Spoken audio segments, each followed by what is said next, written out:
Greetings everybody, Cindy Ashton here. I'm currently on my vacation and I'm not supposed to be working, but I had something happen to me yesterday. Oh, by the way, we're in Cozumel in case you're wondering.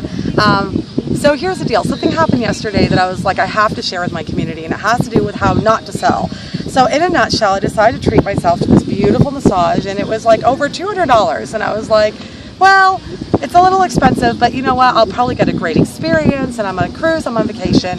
Well, here's the deal. From the moment I walked in the door, this woman was selling me. So I came in and she goes, you know, if you get 2 more treatments over the week, you get 30% on this and 30% on this, while I'm lying down trying to get massaged. And then she's like, here, there's a brush. I'm going to brush your body so that it gives you better circulation. I'm like, great. She says, you know, so we'll make sure that, you know, it's only $44. I'll make sure to add it to your bill. And I'm going, in the middle of my massage, going, what?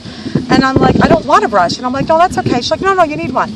And then she starts with this oil. She said, this is an alkaline oil, and it does this, and this. I'm like, great. She goes, we'll add this to your bill too. And I'm like, what? So at the, so throughout this massage, I'm like, I'm trying to relax, and I'm being sold to whenever she does a new something to me. And I just couldn't relax. So anyways, at the very end, she's trying to sell me all this stuff, and I really held my ground, and I'm like, I don't want the brush. She's like, but you need one for poor circulation. And I was like, but we can get them in New York City. Oh, you can't get it in New York. And I'm like, lady, I live in New York. We can get them in New York City.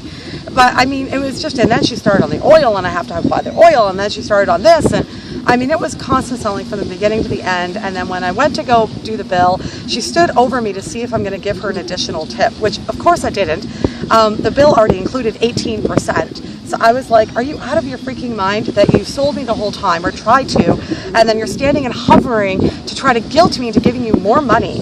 I was like, this is brutal. Now, in all fairness to her, I don't know who her boss is, and maybe her bosses are pressuring her to sell, so I don't know. But here's what I'm going to tell you. It left a bad taste in my mouth. I will never go for another treatment there, and if I ever cruise with this line again, I am not going for any spa treatments. So here's what you do want to do, is you want to authentically give your service and give it with all your heart and do a really great job. And if you intend on selling people at the end of the service, be upfront and say, hey, thank you for coming in for this massage. You know, we're going to do a great job. I'm going to get you all relaxed. And at the very end, if you like anything that I use, like the oils or the brushes, I can tell you more about them in case you want to buy more. Whatever. Something like that. But if she would have done that and then left it alone and gave me a great service, maybe I would have given her a bit more of a tip. Maybe I would have, well, I wouldn't have bought the brush at $45. Like, come on. Really? Seriously. I have better things to do with my money. But that's what I'm seeing a lot and happening in selling, is people are constantly selling instead of just being of service. Being of service, be authentic that you're going to sell at some point, and then be of service and do a great job. When you do, you don't need to oversell. People become raving fans, they spread the word, and they naturally want to buy from you later and buy more and more and more. So there's your message for the day. And there are fruity, yummy things to drink over there. So I'm going to go get my fruity, yummy thing and go back to my vacation. All right, I love you guys. Bye.